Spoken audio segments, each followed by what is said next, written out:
Matthew Golden, a guy who's risen up draft boards thanks to a 4.29 40-yard dash, and a guy who, was probably a day 2 pick and maybe even a day 3 pick if he didn't run that 4.29. Interesting prospect for the Broncos. Shifty little slot receiver, could add a new element to the Broncos offense, and we are going to dig in. I'm Henry Chisholm. That's Andre Simone. But we're going to wait for a second until our draft expert, all-city draft expert, Fran Duffy, gives us his breakdown of Texas wide receiver Matthew Golden. All right, let's talk Matthew Golden, the wide receiver from the Texas Longhorns. True junior, declared for the draft after a stellar season, especially the second half, where he became the focal point for Quinn Ewers in that Texas pass game down the stretch. Now, he transferred to Texas this past year after 2 years at Houston. He was a good player in the Big 12 for the Houston Cougars as both a wide receiver and a kick returner. He actually took a couple of kicks back to the house a couple of years ago. So he offers some of that special teams value. But I'm going to be honest, when I watched Matthew Golden this past year for Texas, I saw a crafty route runner, one of the better route runners in this class, a guy that was pretty consistent at the catch point, did a really good body control, able to adjust to throws and look it in over the shoulder. He did a lot of things really, really well at the catch point. Not always dynamic after the catch. But my question was, all right, if we're talking about him as a first-round pick, what's he going to run? Because when I watched him on film, I didn't always see great top-end speed. Oh, boy, was I wrong. And I think a lot of others were wrong about that as well. One of the most surprising times from the combine at the Indianapolis was his 4.29 in the 40-yard dash. Now, I don't always see 4.29 on film. I didn't expect to see 4.29 at the combine from Matthew Golden. But at the end of the day, you're seeing a player that has the route skill, the ability to create separation, the consistencies at the catch point. I thought he looked more and more natural as the season went on there for Texas. And again, as they started to lean on him more and more, you saw the confidence start to grow there in their first season in the SEC. So there's a lot to like about the floor. The ceiling is obviously evident when you see that 4.29 speed.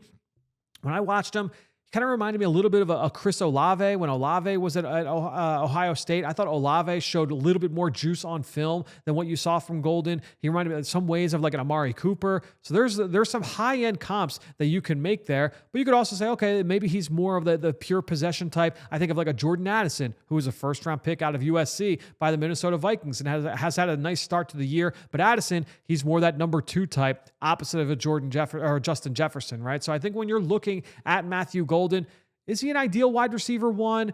You might not necessarily feel that way, but if you've got already a stud receiver already in tow and you add a Matthew Golden to the mix, now you might be cooking with gas because he's got that complementary skill set. He can line up inside or outside. He can attack all 3 levels of the field and be viable and someone that you have to respect in all areas. So I think when you're looking at Golden, well-rounded game, maybe doesn't always play to that time speed, but a lot to like about his skill set moving to the NFL.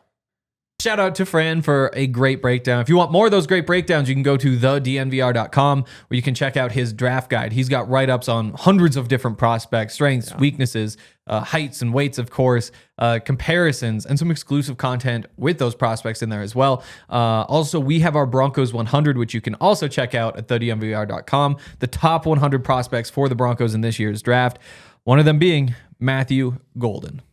100%. What a wide receiver, a guy who really broke out in the second half of the season for the Longhorns and really kind of exploded in their run through the playoffs.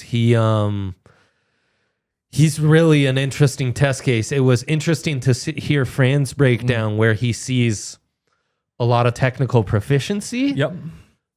A lot of competitiveness, but didn't necessarily see the dynamicism we then saw in his testing at the combine. I think you and I were less surprised because we did see some of that. And what's interesting about Golden is you saw some of that dynamicism in his days at Houston, where with the Cougars, he had 2 kickoffs returned for touchdowns as a sophomore, which also... That's one of those traits, right? Sean loves his returners. He does. Loves those yak guys.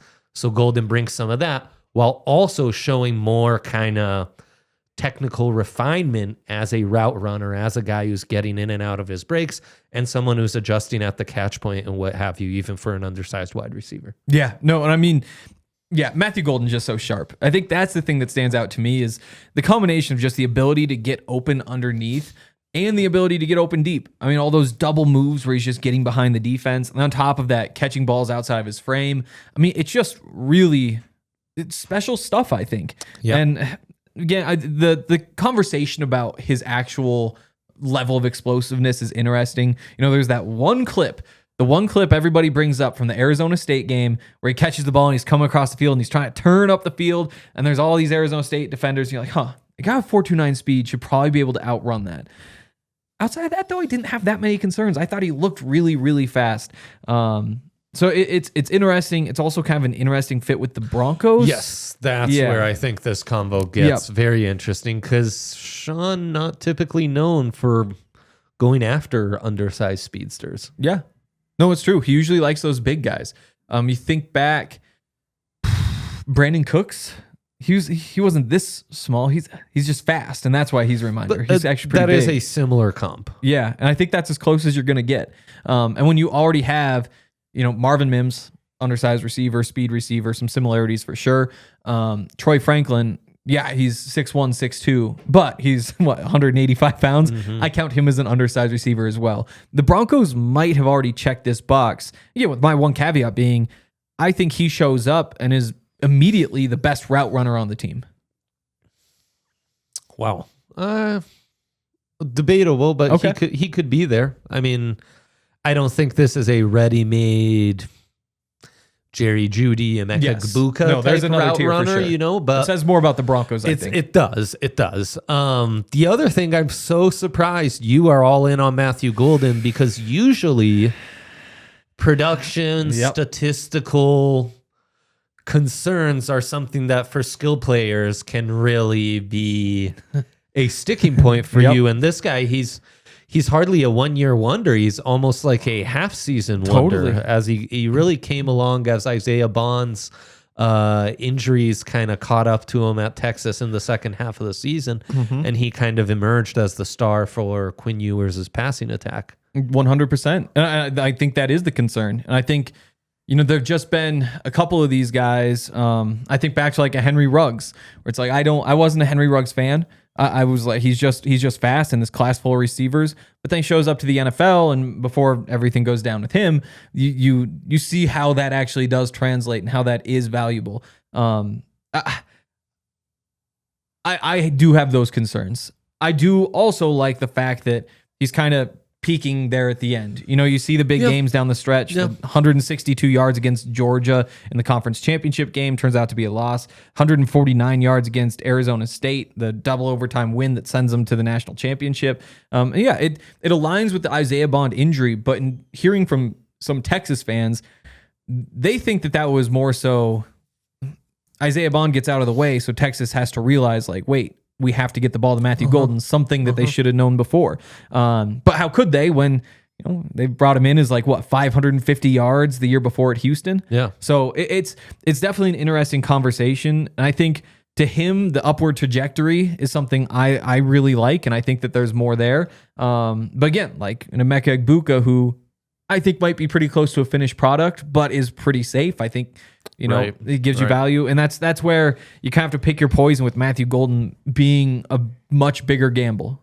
Yeah. I mean, he's intriguing. There's a lot to like. You also wonder, is he a fit? Of all these wide receivers, probably has the least inside-outside versatility, which is surprising. You'd think a guy his size would be used in the slot a little more, instead mostly as an outside wide receiver. Another thing that I think matters in this offense more than most, average to below average blocker. Yeah. And so I wonder if this guy's a Sean Payton guy, because he could be very intriguing and fun to be inserted in this offense. But I also wonder, is he who Sean Payton wants? And is there too much overlap with a Marvin Mims? Yep. And those are the big questions. Yeah. And I think in a different offense, it would make so much sense. Again, it's a guy who can get open underneath, catch the ball, and run, which is something that I think the Broncos are really, really missing. But, you've already got four guys who you really want to have in this rotation with Courtland Sutton, Troy Franklin, Marvin Mims, and Devon Vele. like you said, you've only got 2 real blockers in that group. Are you going to add your final piece and not let him be a blocker? Because that might just be the deciding point. Because remember, little Jordan Humphrey plays 50% of the snaps last year, because the second most of any receiver, because he can block. So there are some of those questions. I also wouldn't be surprised if Sean just loves him too, though. Yeah. Just so fast and shifty and can get open. The Cooks comp is interesting since that's the only wide receiver Sean has drafted round 1. Yep. Him and Robert Meacham. Yeah. Yep. Yeah. Fits in that sense. It is interesting. Any final thoughts here? If Sean approves, we all get very excited. If Sean doesn't approve, it's kind of like, yeah, that checks out. I saw a lot of the signs. What are the odds he's on the board at 20? About 50-50. Because I think there's a lot of buzz about this kid who ran a 4.29. I mean, Xavier Worthy jumped all the way up in round 1 last year coming out of Texas. Similar, fast 40 that really elevated his stock. I think there's a lot more to like about Golden's tape than there was about Worthy's tape a year ago. I would agree. All right, that's going to do it for our Matthew Golden breakdown. We'll be back with more. We've got 10 of these videos. Some of them are probably out by the time you see this. Some of them still on the way. Make sure you stay tuned to this. Check out the draft guide. Check out the Broncos 100. And stay tuned to the DNVR Broncos podcast. See you on the next video.